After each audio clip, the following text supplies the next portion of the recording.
How can you stop being angry? The first thing that I want you to consider is that when you get angry, you actually don't choose it. There is a force inside of you that imposes its power on you, and you cannot do anything about it. You feel the heat, you feel the rage, and it's unavoidable. Anger comes. However, you can manage that anger when it comes.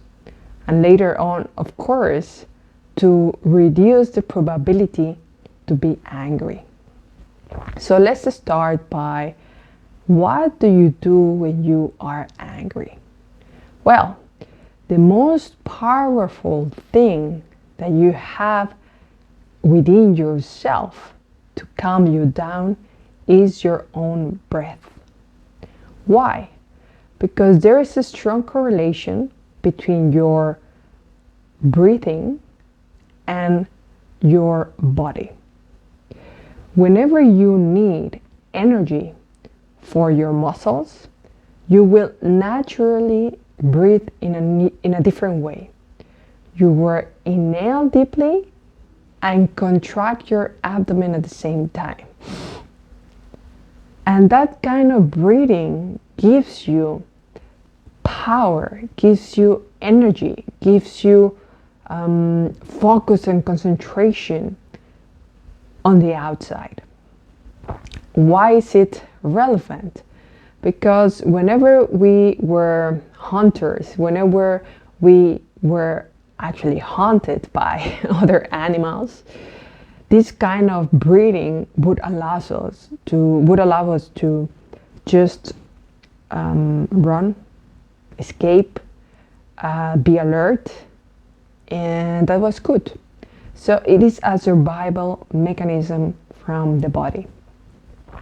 However, when we perceive danger and there is not danger at all, we are gonna have the same response and just draining our energy all the time. And as well, the danger in the past was this big animal that might eat me, but now that has become that people talk to you in a way that you don't like, or that you cannot control things, you get overwhelmed and suddenly you get angry. So the reasons are different, but the mechanism within your body is exactly the same thing. And that's why when we understand the connection between breathing and our body, we allow ourselves to go deep into it and see how we can hack it or how we can shift it, change it. So the normal way of breathing, the breathing that calms you, the breathing that is just healing, normal, nice, healthy, is like the breath of a baby. When a baby is breathing, it's calm, is sleeping, it's nice. So the belly of the baby moves up and down, very softly, very gently, without any effort. So that is the kind of breath that we need to practice. That is the kind of breathing that is useful for us. Because when we are angry, we naturally contract our abdomen. But what we want is to stop it, so we do the contrary. We inhale deeply, and by inhaling deeply, we expand our belly as much as we can. And then we let it go through our mouth. The mouth is more effective to release a much more amount of air. If you do it through the nose, it's a little bit slower. And that actually is useful because the pressure is released through your mouth in a more efficient way. Okay? So, whenever you feel that you are getting angry, in that moment it's very important to stop, close your eyes, and take a deep breath. That's it. In the moment you do that, all the energy that was put in the outside, all the energy that was concentrated on the other person, suddenly it's shut down and that energy comes to you. That energy is within you. And that energy is available for whatever you want to use it. Then, when you breathe through your belly, all the tension of your muscles will relax. Like all the tension is released, you relax. And when you are able to keep this kind of breathing, it's impossible to get angry. Like, you cannot get angry breathing in a peaceful, normal way. That's why it is important to practice breathing properly, normal breathing. Because in the moment that you get angry, if you haven't practiced, you cannot do it. It's like that is the game and you need to go to the training. So you gotta train your breathing. And at the beginning might be a little bit difficult. At the beginning might be strange as well. A lot of people at the beginning, they have so much stress in their abdomen that is even hard for them just to breathe normal. I've seen people that have a lot of tension, muscle pain, problems with digestion and stuff like that. And it all comes from not breathing properly. So if you just take some time to breathe in a normal, nice way, you will start to notice changes in your mood, changes in your reaction, and whenever you need it, you will be able to use it in a very easy and fast way. So, breathing. You can count, but it's not necessary. The most important thing is that you breathe through your nose, and whenever you breathe through your nose, you feel your belly expands. To make it easier, you can put your right hand on your chest and your left hand on your belly. If you notice that your chest moves up and down like this, that is another kind of breathing. So that's not the one we are practicing. If you notice that your shoulders are tense, that this area is a lot of it's innate. If you notice that this area moves, just relax it and just calm down. The shoulders, the chest, and your upper back, whenever you breathe, they don't need to move. They just need to stay as they are.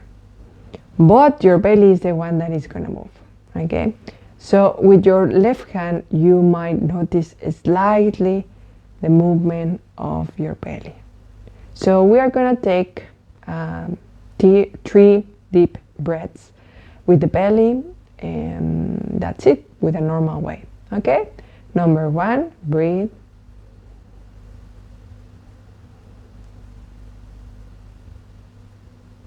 Inhale and exhale.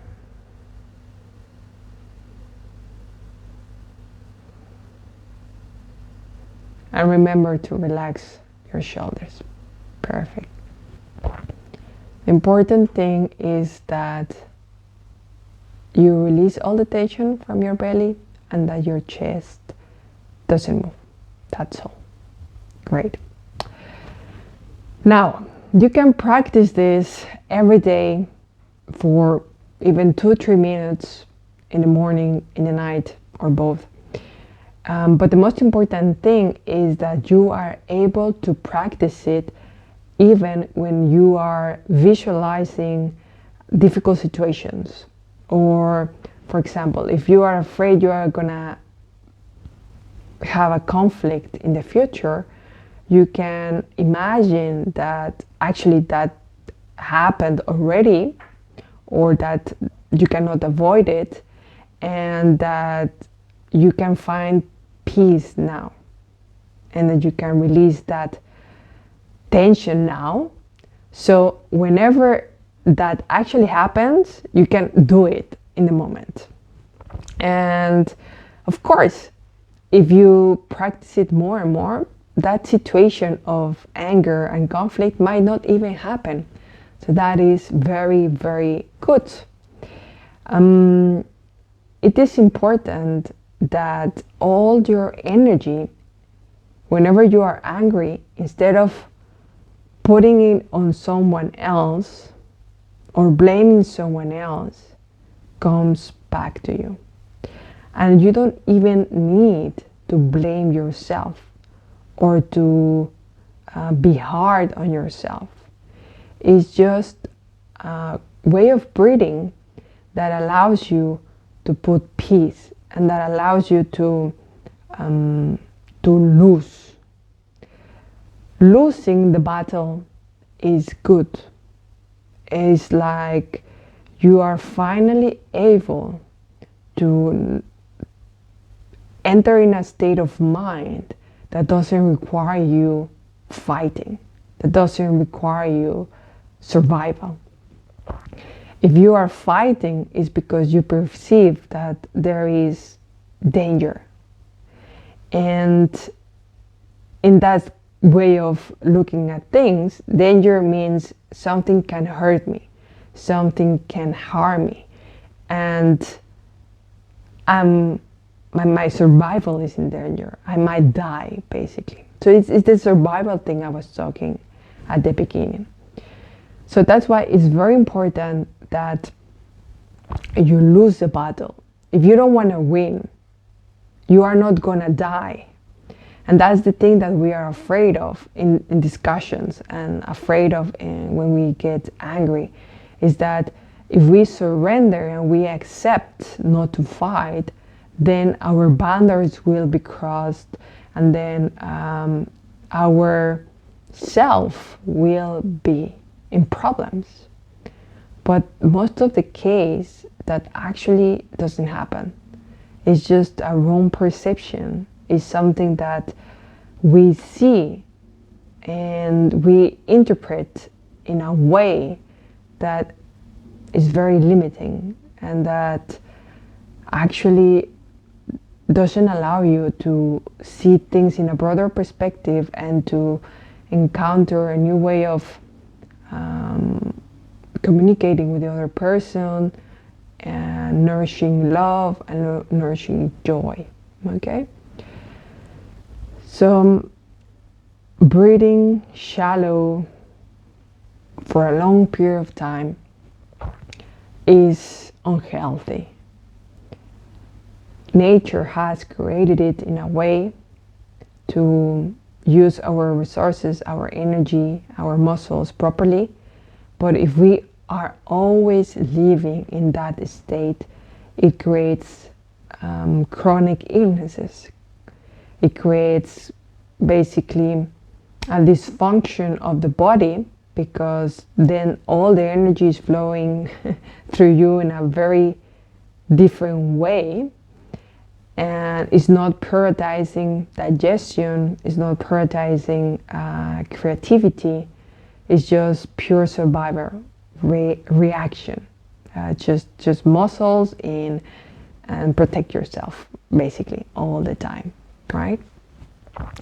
Breathing can change the entire dynamic. And when you have been under a lot of stress for a long period of time, you actually get angry easier.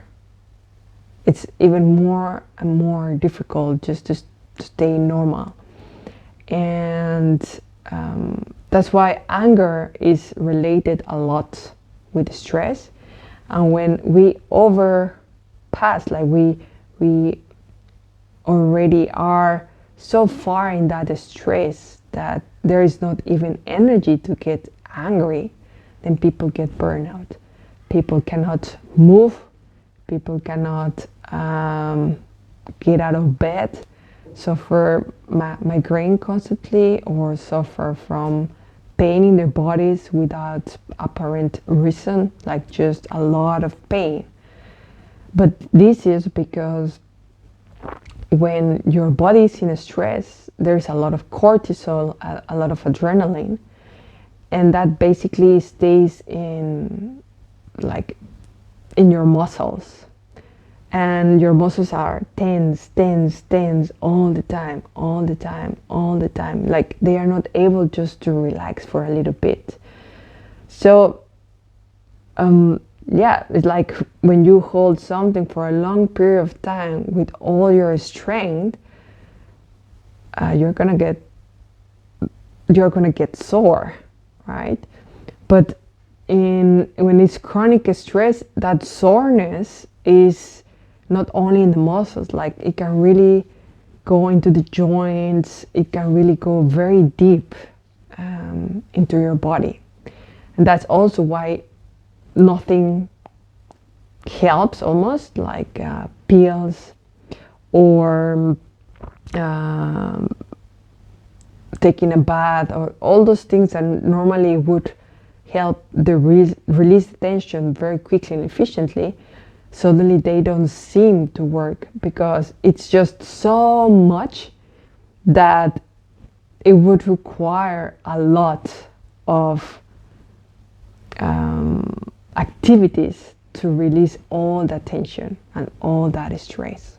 Okay, that doesn't mean that voila, it's nothing to do and I'm forever gonna have this pain or this problem with my digestion. No, you can heal.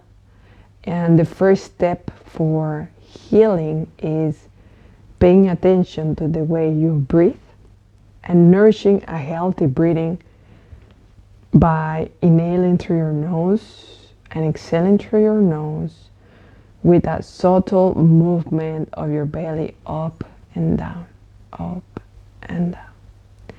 And that will really create very powerful results in your life, for your health, for your mental well-being, for your inner stability.